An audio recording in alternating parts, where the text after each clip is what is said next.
Hello everyone, and welcome back to my YouTube channel. If you're new here, I am Des the Princess, and I'm also a mother and a wife, and most importantly, a follower and servant of the Most High Yah. And on today's video, we're going to be having a discussion about something that is near and dear to my heart. Ever since becoming a mother, going through the ins and outs of motherhood and caring for a child and watching them develop, I have seen firsthand that children need discipline, and they need discipline in a way that is effective rather than ineffective. If you're a mother who's been struggling with positive and effective ways of disciplining your children, and this is just an area that you could use some tricks, tips, and improvement on, I highly recommend sticking around in this video and watching. I will be sharing some of the tips that has been helping me along my journey with disciplining my children effectively, where I see positive results. And so the first tip that I want to share is you want to be a model of the behavior that you want to see in your children. If you would like to raise children who are patient, who are kind, who are compassionate, you need to model and reflect that sort of behavior you want to see in the child as well. So 9 times out of 10, I hear this all the time: my child does not listen to me. My child is explosive, overreactive, out of control. A lot of times, this is because they are mimicking and picking these traits up from somewhere. And most of the time, as a parent, you are their first teacher into their life. You are the person that they are relying on and looking to for how to be in the world. So if you are responding to problems in your own life, whether you think that they're watching or not, if you're responding to problems in your own life with anxiety, with anger, with impatientness, they're going to see that and they're going to know, this is how I handle my problems, and this is how I go through life when things don't go my way. A lot of times the behavior that our children are expressing is a reflection of how we are handling our problems. And so the first thing that I want you to do is to take a look at yourself and think about how you act when things don't go your way. How you act when you spill your milk. Do you cry over spilled milk? Or is it okay and it's not the end of the world? Because there's a very significant difference between the two.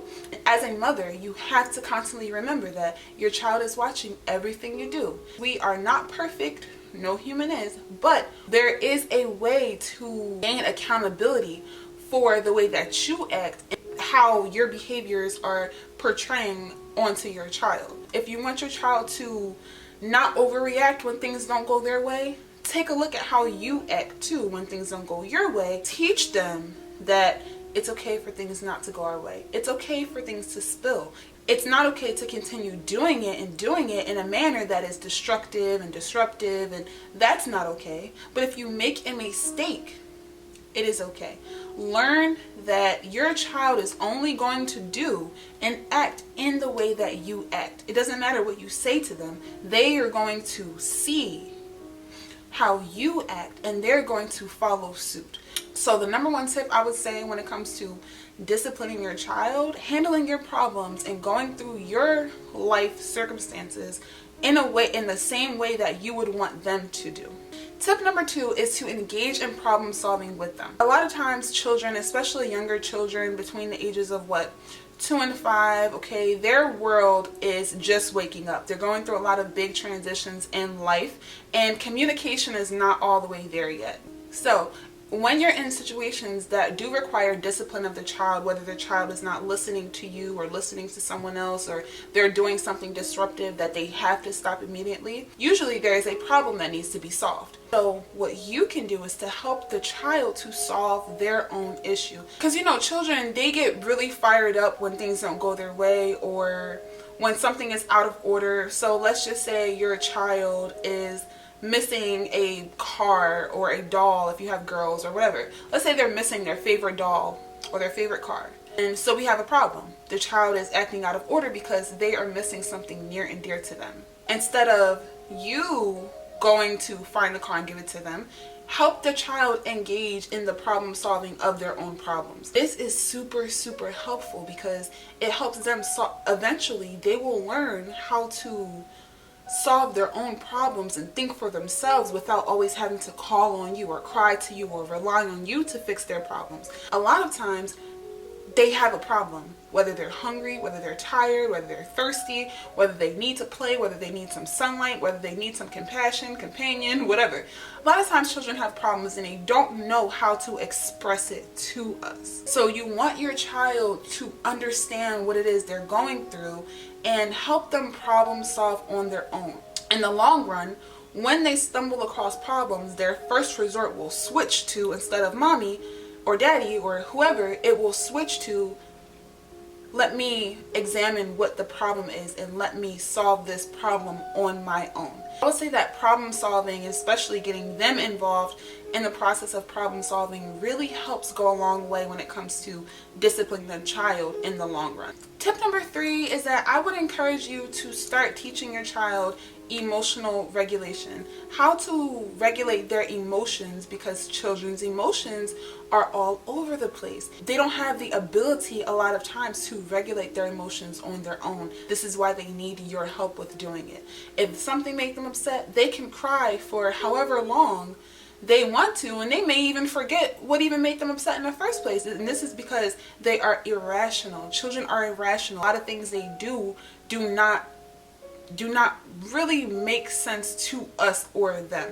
So what you want to teach your child to do is to name and acknowledge the emotions that they are experiencing. That way they can call them for what it is. So if your child is upset about something, you can teach them the emotion of being upset. If they're worried, if they're frustrated, you can call these words for what they are, and you can help them to be still. You can help them to process their emotions in a way that's not destructive and disruptive and harmful to them or anyone else around them. I think that emotional regulation is very, very important for people as a whole, because we live in a world where there's a lot of adults who are emotionally unstable, and they turn around and raise children and continue this cycle of emotional instability where you're teaching the child to behave emotionally unstable the same way you are. So we have grown adults who are throwing tantrums, who go through big emotions and don't know how to handle their emotions because they weren't taught early on how to handle them. When you're not taught how to handle your emotions at a young age, it is very hard for you to get a grasp on them as an adult. So as a parent, one of the greatest things you can do, if nothing, one of the greatest things you can do is to teach your child how to sit with their emotions, how to be okay when things don't go their way, how to not be overreactive, and how to respond when things don't go their way. And this is very important because emotions drive and fuel violence. So I've heard a lot of stories of adults, doing harmful things to people in this world just based off of the drive and the fuel of their emotions, and not having any control over them, or not having the ability to regulate them and make just and sound decisions. So it's very important early on that when your child has big emotions, big feelings, whether it be anger or happiness or excitement or grief,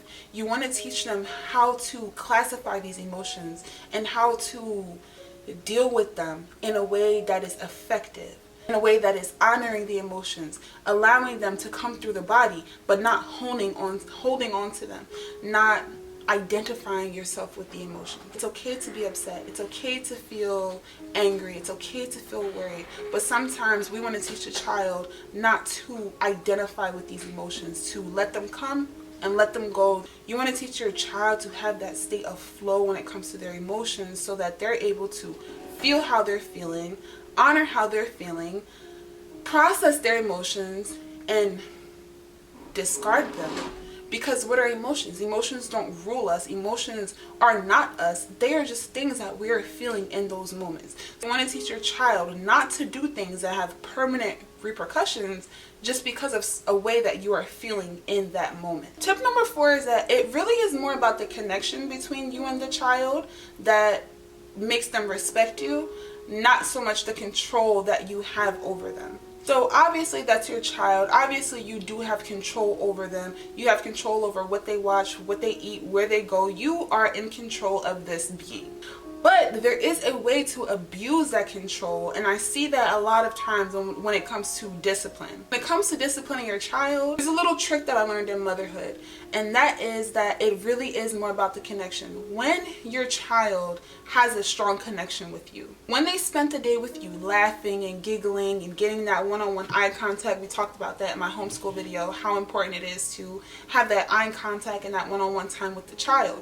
When you pour into your child and you strengthen your connection and you strengthen your bond with them, they do not want to upset you. They don't want to do things that upset you. They don't want to do things that hurt you. They will want to listen to you. The more time you are using to give that one-on-one eye contact, the more you're engaging in play with them and doing things that they actually want to do, the more they're going to see you as someone worth respecting. The stronger your connection is with your children, the more likely they are to listen to you, because at the end of the day, we've seen how growing into our own human being, going through the teenage phase and how being a rebel, how easy it is to dishonor your parents, disregard their teachings and disregard the things that they've taught you. But what I've noticed is that children are more likely to listen to you and follow your directions as they grow older and rely on the things that you taught them if they have respect for you. And this is just basic human knowledge. People, it doesn't matter if it's your parents, grandparents, whatever, people crave and desire respect, including children. They need to see you as somebody worth respecting. And this goes back to my first point, reflecting the behavior you want to see. If you're meeting your child on their level, right? And what I mean by this is, if they're screaming, you're screaming. If they're crying, you're crying. If they're acting erratic and emotional and you meet them with that same behavior, they're going to look at you as their equal. And they just lost that respect for you. So if your child is acting up and you go and yell at them and you're out of control, they no longer see you as the one in being control. They're seeing you as, we're just a bunch of children right now crying and screaming. So they're looking at it as, we're just a bunch of children right now and having a temper tantrum. They rely on you. They rely on you to stand firm in your ground while they're kicking and screaming, and they want to know that you still love them at the end of it all. So focusing on the connection, strengthening the connection between the parent and the child, it will not only teach the child how to respect you, but it will make them feel so bad for disrespecting you. It will make them feel bad for not listening. It will make them feel worse for not listening to you and disappointing someone that they trust with all their heart. That makes them feel so bad, and they're not going to want to do it again.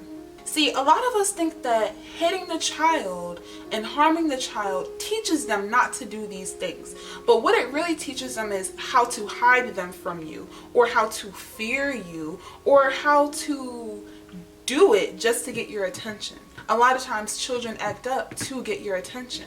A lot of times they'll throw things and they'll kick things and they'll ruin your things because this is the time where they get the most of your attention, whether it's bad or not. You want to give a lot of your attention to your child. That's how they will listen to you more. We're always on our phones, we're working on our business, we're doing this, that, and the third. And how much time out of the day are we really spending to stare into our children's eyes, to lay their head on our heart? Is it something that we are really prioritizing out the day, or are we just scooting them to the side every chance we get, and they're kind of just in the way? And it's a very different feel for the child. So you want them to feel loved, you want them to feel respected, you want them to feel heard when they're having a problem that they have difficulty dealing with, because that's most of the time when children do need discipline and they do need correction. When they're having a problem, they know who to come to, not who to hide it from. So definitely work on building that relationship between you and the child, building that trust, having them know you and love you and trust you. That will help them listen to you. That is so much better than simply having control over them and telling them that, this is the way it is because I said so, or simply just not giving them an excuse for, why you're chastising them. So tip number 5, and this is a very basic but effective tip, is teach your child that all things have natural consequences. This is just a basic law of life. You plant a seed, it grows. That is an example of cause and effect. drive your car, it runs. You go to work, you get paid. This is cause and effect. This is how the real world handles consequences. The real world has a very fair and balanced way of handling things, whether we realize it or not. But a lot of times when we beat our children and we harm our children for things, for mistakes they made or things they may have done, whether they lied to us or, done something behind our back, what we're teaching them when we harm them is that this is how you're going to be treated in the real world. So if your child does something like throws a ball in the house and they know they're not supposed to throw that ball, you want to teach them that if you do this, there will be an effect for this. Cause and effect, I've noticed, is a lot more effective than the yelling or the hitting or, any type of consequence I personally have to give them. And this is why. It hurts more for the child it hits deeper for the child. So if you tell the child, if you throw that one warning, not 1, 2, 3, no, one warning. If you tell the child, if you throw that ball again, I am going to take it. Let's just see how these two scenarios can play out. If you tell the child, stop throwing the ball, and they still throw the ball, and you go over and pop the child, do you think that that's really teaching the child not to throw the ball? Especially when they pick that same ball back up and throw it again. And then it creates this toxic cycle of cause and effect with you and the child, where they're now craving your attention in that way. So we don't want to do that. We want to do a cause and effect in an effective way, right? The child throws the ball and you give them one warning. If you throw this ball again, I will take it. Okay, they're not really taking you seriously. They throw the ball again. And what do? You take the ball and you put it away, and you will play with that ball later. You now took something that they really, really want. They want that ball a lot, whatever doll or whatever it is. They want this item a lot. And the item has now become more valuable to them once you stood on business and took it. That's going to hurt more than popping them. It doesn't matter how hard you pop or hit the child. The effect of the consequence hits deeper in their heart. They remember that more than you hitting them. They remember that more than you yelling at them and just blabbering about stuff they don't even understand at this moment. They see and they remember early on that if I do this, this will happen. I'll give you an example. We was out at the library. Me and my kids were out at the library. We go every now and then. This was a day that one of my children were just acting crazy. I don't know what was going on with them. They're falling out, having a tantrum. And I told them, if you keep behaving like this, we will leave. And what do? They kept behaving like that and they kept falling out. And what did I do? We left. And I explained to them, this is not how you behave in public. So we will try this again. We'll come tomorrow. If you start behaving like this, we will leave. We went back the next day. The child's doing good. And once I see that they start getting a little, out of order, I remind them, remember yesterday when we left? Because you weren't, acting right. And they remember how it hurt them to leave such a fun place, to get removed from the thing that was causing them joy. You are seen as a high authority when you're able to take the joy away, and when you're able to, remove them from a situation. They have more respect for you for handling the situation in that way than they would if I were to sit and constantly be telling them the same thing, constantly be yelling at them, getting frustrated and, just getting outside of myself. And that's something we're not supposed to do as mothers either. Kids test you. A lot of times the father is supposed to be the one to instill the discipline, but that's not always the case, especially when, you are with the child. A lot of the times you still do have to make up for that area of discipline, because that's not our normal, way of doing things. Like women, I feel like we're not designed to be the ones to instill the discipline and things like that, but there are times where we still have to do it. We still have to put our big panties on, and we still have to be firm with our children. So there was a cause. If you act out, we will leave. And what happens is, it may seem like a waste of time. I wasted my time going to the library just for them not to play, but that lesson was more valuable than whatever you were doing that day, because it goes a long way. You get what I'm saying? The lesson of if you do something, we will leave, and the hurt that it feels for the child, that is more valuable than whatever you were going there for. Because in the long run, the child will understand, okay, last time I started behaving in this way, I didn't get what I wanted. So teaching the children how to communicate in ways that are effective with us is important, but also, teaching them how consequences happen in the real world. In the real world, if you don't go to work, you don't get paid. If you call out of work, you get fired. If you don't sit still, you don't get your education. If you don't wait, you don't get your meal. There's always a cause and effect situation in nature. If you plant a seed, like I said, it will grow. You don't want to teach your child that it's okay for people to hurt you, especially people that you love. A lot of times I see adults, grown adults, deal with not know how to be in relationships, how to get into relationships and maintain the relationships with people who may be sent by God, who may be sent to help them, who may be sent to love them, because they are used to this toxic cycle from childhood that is heavily ingrained to their spirit, that whoever loves you is going to hurt you.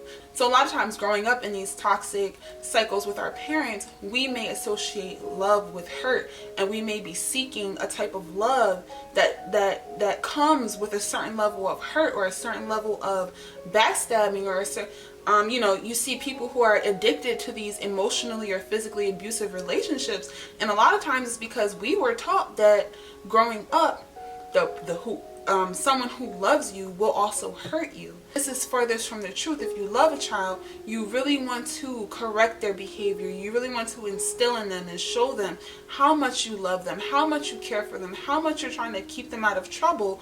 But the best way to do this is to work on yourself. Examine yourself and look at the things that you are doing and the behaviors that you are modeling in front of your children, and seeing firsthand how that affects how they are going through life, how that affects the way that they communicate and the way that they handle situations. And you will see that once you start to change yourself and are more mindful of the way that you're responding, you will see that your child will start to change too. You will see that they will start to respond to things the way that you do.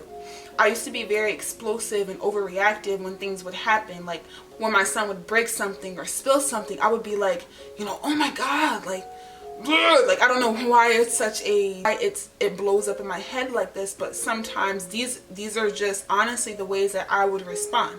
And I started seeing my child respond in the same way I would when things wouldn't go his way. He's trying to, do an activity and something breaks or something, and he would go, ugh, and he would respond the same way I would. And once I started noticing that, I started changing my behavior and the way that I would respond. And then I started seeing in him saying, it's okay, things get better, or it's okay, things happen. I started noticing that in him, and I'm like, okay, so it's working. So this is something that you want to stay consistent in. You want to give yourself grace, because it's not easy to be a model. There's already so much we have going on as individuals as it is.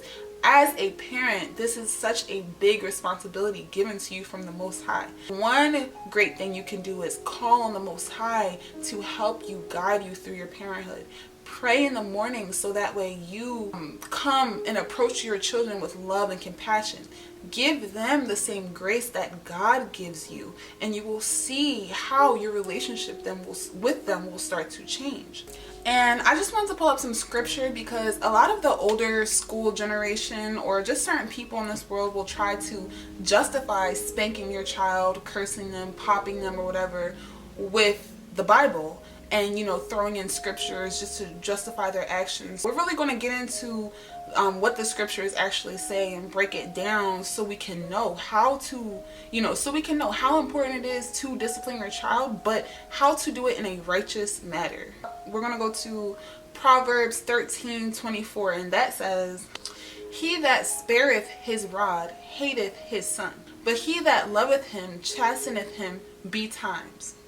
A loving parent is really supposed to provide correction and discipline to their child continuously to keep them along that path. That's why in the Bible you see them using the rod to keep the sheep along along the path, right? They're not beating the sheep, they're not harming the sheep, but they're using it as a tool, a firm tool to keep the child or the sheep in order, in line, to keep them adjust, to keep them following the path and going along the mission that the Most High has given for them.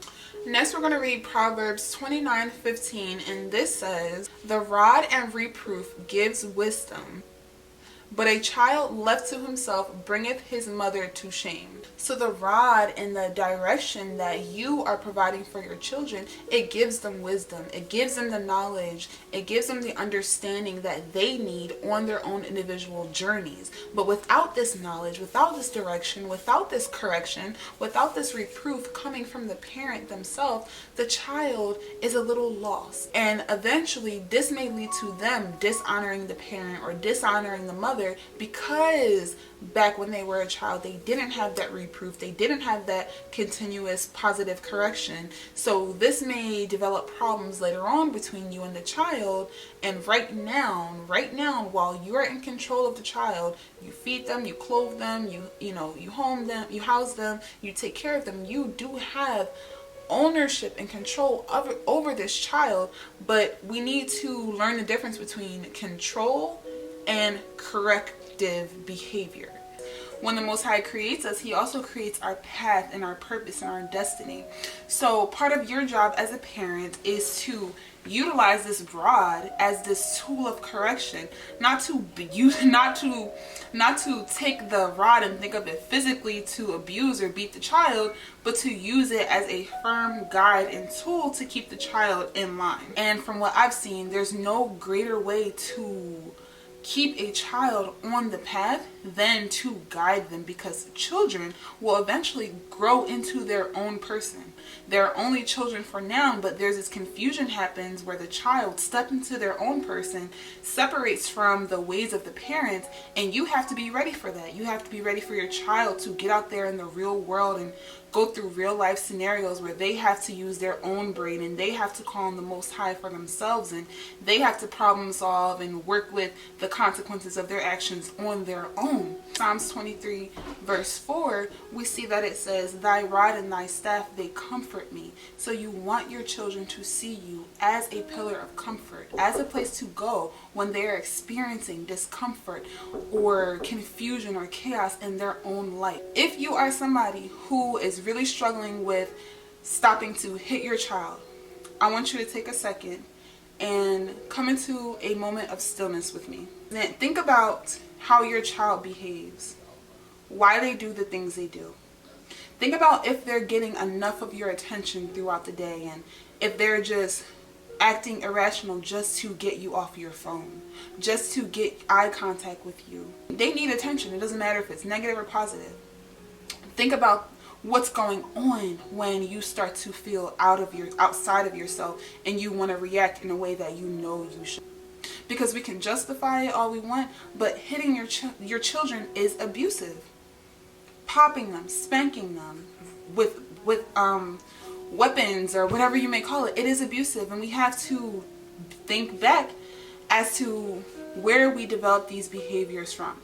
A lot of parents, grandparents, and people in our community don't want to admit this in slavery, where we were being beaten, where we were being abused, and where we were being chastised if we messed up picking cotton or we messed up doing something for our masters. So we unknowingly have developed some of these similar habits and ways in doing the things that has happened to us to our own children, because it's all we know.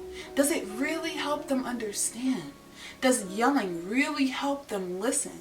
Because another thing with the yelling, not just physical abuse, but with yelling, when you're constantly yelling at your child, eventually the child, once they hear the rage in your voice, they start to tune you out.